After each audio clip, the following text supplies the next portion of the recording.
C'est parti pour la 2D. La 2D, ça va vous paraître très facile. Effectivement, la plupart du temps, on utilise des interfaces 2D. Que ce soit votre écran de télé, d'ordinateur, de téléphone, l'affichage de votre four ou vos dessins sur vos petits carnets, pratiquement tout est rapporté à un repère 2D, c'est-à-dire à plat. Pour pouvoir utiliser notre dessin comme commande de machine numérique, celui-ci doit décrire le cheminement de l'outil que l'on veut utiliser. Il va falloir utiliser des logiciels de dessin vectoriel. Alors, contrairement aux logiciels qui saupoudrent des pixels sur l'espace de travail, le logiciel de dessin vectoriel définit le dessin par une formule mathématique et au travers de points de contrôle. Alors, par exemple, pour faire une ligne, on a besoin d'un point de départ, d'un point d'arrivée. Pour faire une courbe, il y a un outil bien pratique qui est la courbe de Bézier, du nom de son inventeur, un Français, Pierre Bézier, qui en 1962 a créé une jolie formule. Mais pas besoin de la comprendre, de toute façon le logiciel s'occupe de tout. Alors quel logiciel? Il en existe une tripotée, mais voici les plus connus. Adobe Illustrator, CorelDRAW et Inkscape. Pour cette initiation, j'ai choisi Inkscape, mais les notions abordées ici seront adaptables au logiciel vectoriel que vous aurez choisi. Et vous êtes libre de choisir celui qui vous convient le mieux. Sachez que chaque produit offre une version de démonstration limitée dans le temps, donc n'hésitez pas à explorer les univers de chacun avant de vous décider. Inkscape est un logiciel du monde libre sous licence GNU. Malgré son aspect qui paraît d'une autre époque, il possède déjà tous les outils qui pourront nous servir pour créer des objets en 2D. Cerise sur le gâteau, il autorise des extensions écrites en Python qui permettent d'étendre les capacités du logiciel. Pour nous, on remarquera DXF Output, G-Code Tools et CamGL et même Eggbot. Et chantilly sur la cerise, Inkscape est gratuit et fonctionne sous Linux, sous Windows, sous Mac.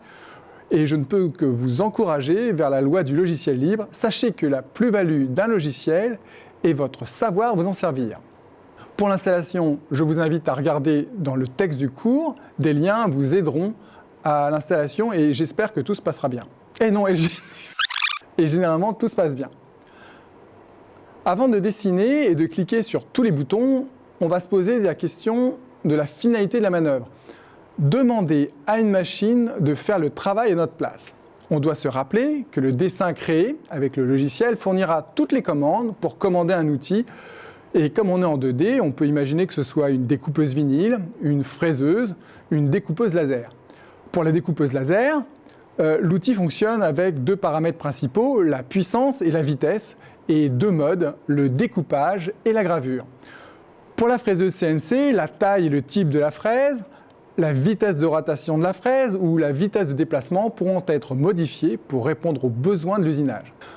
En bref, au moment de la production, on devra choisir quel traitement sera appliqué à chaque portion du tracé. Est-ce que le tracé représente une découpe, traversante ou non, ou bien une gravure, ou bien un traitement possible de l'outil que l'on veut utiliser. Pour s'y retrouver, on va organiser notre dessin sur des calques. Chacun pourra accueillir les tracés d'un même traitement.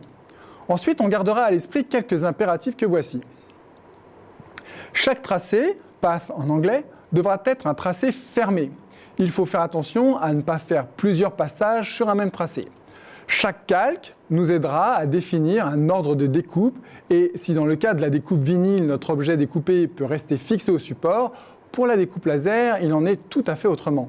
Par exemple, si je veux une rondelle et que je coupe le premier cercle extérieur en premier, je n'aurai pas ce que je veux. Et pourquoi? Parce que celui-ci sera tombé ou bien se sera déplacé avant que le cercle du centre ne soit gravé. Si on utilise du texte, celui-ci devra être un contour et non pas un champ texte. Il faudra être vigilant à soit n'utiliser que des polices de type pochoir, soit créer soi-même des petits supports pour l'intérieur des lettres. Bon.